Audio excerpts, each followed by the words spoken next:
Hi guys, welcome back to the channel, FPL Consult here, and today we're going to take a look at my Game Week 7 team selection. So we're going to skip through the review of the last game week, which is Game Week 6 that we usually do, because there's so much to talk about in Game Week 7. You guys probably are staring at teams with loads of yellow flags.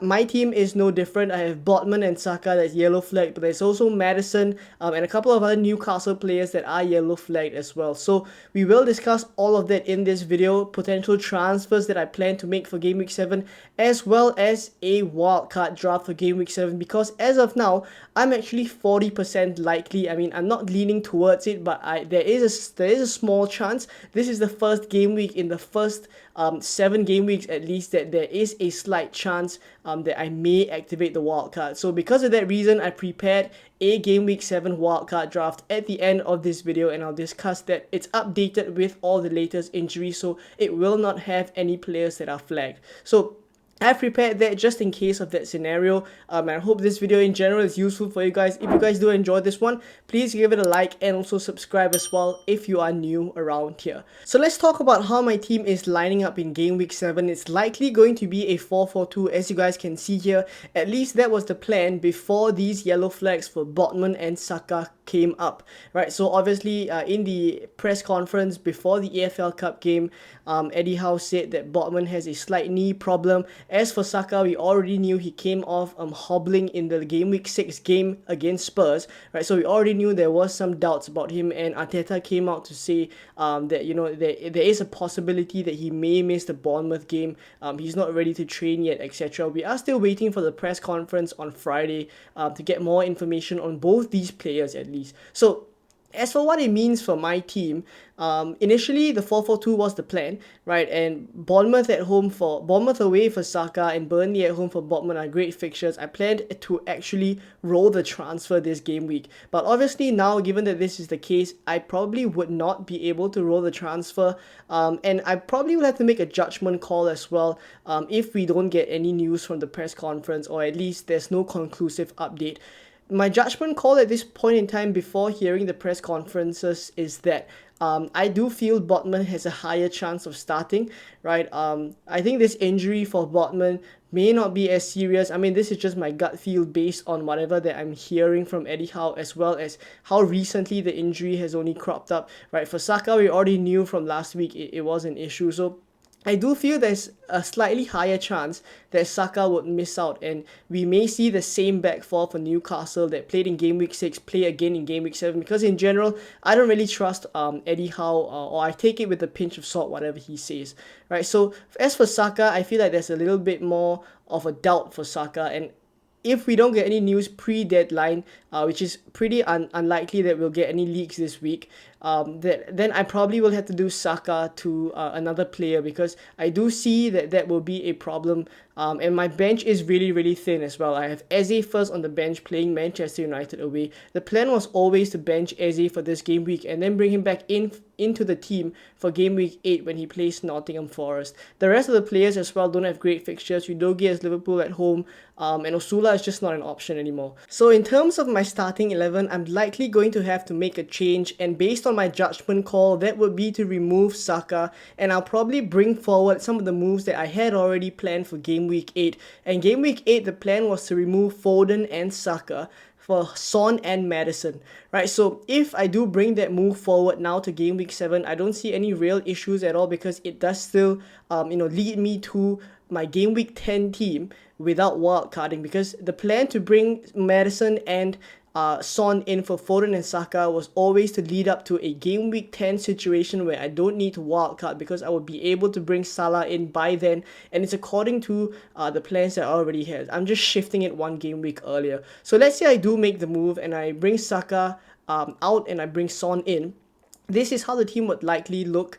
And to be honest, I think it's not bad at all. There are a couple of players I'd rather have. For example, Kieran Trippier, maybe instead of Estupinian or Levi Colwill. But those are not the worst fixtures in the world, right? And at least the thing that I can put my money behind, right, is that Colwill will start. Estupinian is slightly more of a risk because he has started every single game since the Europa League for Brighton. So there is a little bit of worry there. He started 3 games in a row, and in general, De Zerbi likes to rotate and rest his players. So there's a bit of a doubt there. But aside from that, if you take a look at the rest of the team after making this Saka to Son move, I think it looks pretty alright, right? Onana in goal, we've discussed the back four. I have Kabore as the double game week, the only double game week player here. I'm probably going to ignore Morris, or at least I have no transfers to deal with that.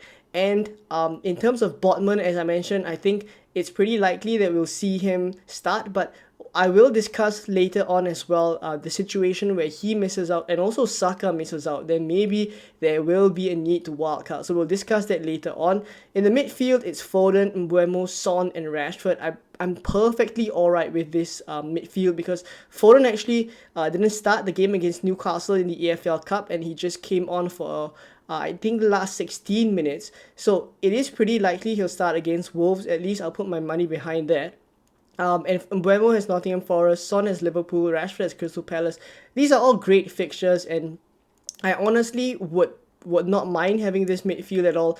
Up front is the 2 Manchester City forwards playing Wolves away. So in terms of the whole lineup of the team and how it looks like after this transfer, I'm perfectly fine.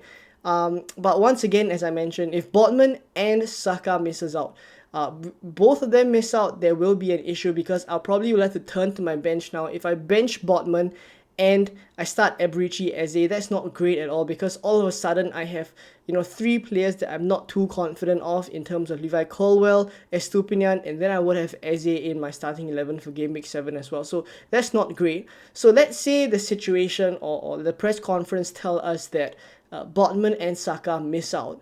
Then I think I'm very likely to wildcard. But there are some pros and cons to wildcarding in game week 7, which I will discuss right now. So in general, I feel like the fixtures that are good for game week 7 are with the players that we have in our teams currently. So these can be Man City assets. These can be Manchester United assets where they play Crystal Palace. These can also be Mbeumo, right? Mbeumo has Nottingham Forest away this game week. So these are a couple of players or teams in general that I think have great fixtures this game week, and they are probably in our teams already, right? As compared to, we'll discuss in a little bit, the game week 7 wildcard draft, where we will ignore some of these players. You probably will ignore players like Foden. You probably won't have a Manchester United attacker in Rashford. Maybe you won't have Mbeumo as well. You have a Diaby there. So in that case, I feel like I will be sacrificing quite a number of good picks for game week 7 just so that I can wildcard to fix my other issues in my team. Right, so let's take a look at the wildcard draft, and then you guys can kind of see the situation, and we will make a judgment call on the deadline stream to decide whether to wildcard and or whether to just use free transfers. Hopefully the press conference gives us something, but let's take a look at the wildcard draft that I have prepared so far. So if I was to hit the wildcard button, here is my updated Game Week 7 wildcard draft. It's very affordable at 100 million, so those of you on a wildcard 7 as well, this should be helpful. It's a 3-5-2 formation, and of course I have removed those players with flags, and I've gone with a very steady lineup with this 3-5-2 formation. Right, so as you guys can see from a big picture view, I only have one double game week player. I've gone without Morris up front because he will just be a transfer waiting to happen after game week 7, right? So I would just go without him and plan for future game weeks as well. So let's discuss some of the players here. For keeper pairing, I've gone with Areola and Turner. Areola has great fixtures and he does rotate really well with Turner as well, assuming Turner keeps his place. Both these keepers are really cheap as well, so we're going to go with this keeper pairing. In the back line, I have Fabian Schär, Trippier and Kabore. Kabore for his double game week, and then he will just be a bench fodder thereafter. Kieran Trippier and Fabian Schär for Newcastle defensive coverage. Now, it used to be Trippier and Botman, but of course, because Botman is a slight doubt, I would just go with Fabian Schär to be sure. And he is only 0.3 million more expensive, so the price difference at this point in time is not that great anymore. In the midfield, I've gone with Gordon, Salah, Son, Bowen, and Diaby. Now, Gordon is just a great enabler that allows us to have Trippier, Son, Salah, and Haaland all in one draft. Now, these are very expensive players, so we will need an enabler, and Gordon is a great enabler. He's only at 5.6 million, plays for Newcastle with great fixtures coming up. They have Burnley in game week 7 as well. There's every chance they can replicate what they did against Sheffield in game week 6 against Burnley in game week 7, right? And Gordon, of course, doesn't have much competition anymore because Harvey Barnes has a toe injury as well. Now, the slight concern with Gordon, of course, is that he is on 4 yellow cards, so that will be a little bit of a problem if he gets suspended. But for the time being, it looks fine that he enables this team to be super strong in the midfield. Now, the rest of the players here in the midfield, we have Salah and Son. Now, of course, we will have to go with these two players because they are such big hitters, and moving forward, Spurs and Liverpool have great fixtures. The only issue here is that they play each other. So this is also one of the situations for Game Week 7 wildcarders where you will be having to go for players in the midfield. For example, Salah and Son, they play each other, so these aren't great fixtures for them, and you would be sacrificing players, as I mentioned previously, like Foden, Mbeumo, who has Nottingham Forest, and then Rashford, who has Crystal Palace. You would be sacrificing these players, but you have to go for Salah and Son. I mean, in a Game Week 7 wildcard, these are players you would target. So the only thing is you would be swapping out good players with good fixtures for good players with bad fixtures, but that is just the nature of the Game Week 7 wildcard that we're staring at. Then we have Bowen, who plays Sheffield at home. I have Bowen here to cover this Sheffield game, and also West Ham have great fixtures, as I mentioned, moving forward. So he will be a very key differential here. And then Diaby to cover Aston Villa's fixture swing from Game Week 8 onwards. But once again, he plays Brighton at home here, and that is no easy fixture at all because Brighton is a tough side in general, as we've seen this season, right? So there's every chance Diaby could blank here as well, and then maybe Mbeumo that we already had in our drafts, or at least I have in my game week 7 team currently, right, may do even better than Diaby. Right, then up front, I'm gonna go with Haaland and Alvarez, the same as my current game week 7 lineup, and that's because I feel like, once again, going with Morris would just be a transfer waiting to happen later on.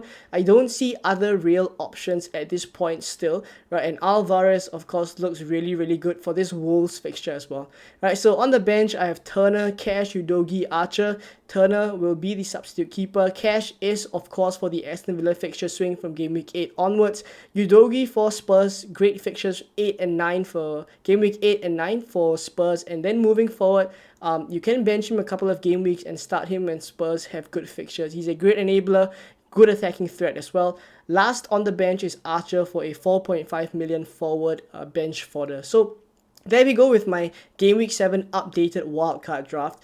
If I were to hit the button and it really happens, I'm very likely to go with something that looks like this team. It covers most of the bases in terms of the teams we want to target, players we want to have, etc. So let me know what you guys think of this updated wildcard draft and also the predicament that I'm in. I am probably 60% on not using the wildcard. I'll go with my team at this point in time. I feel like while I'm making this video, I feel as if I'm talking myself out of the wildcard as well. But these are the considerations that I'm having for this particular Game Week 7 wildcard, where I feel like we would be sacrificing quite a bit of the good fixtures as well for Game Week 7. So let me know what you guys think in the comments down below, what changes you would make to my team without using the wildcard, and if you were on a wildcard, what changes you would make to this draft that we see here. Let me know down in the comments, and thank you guys for watching, and I'll catch you on the Game Week 7 deadline stream 3 hours before the deadline as always.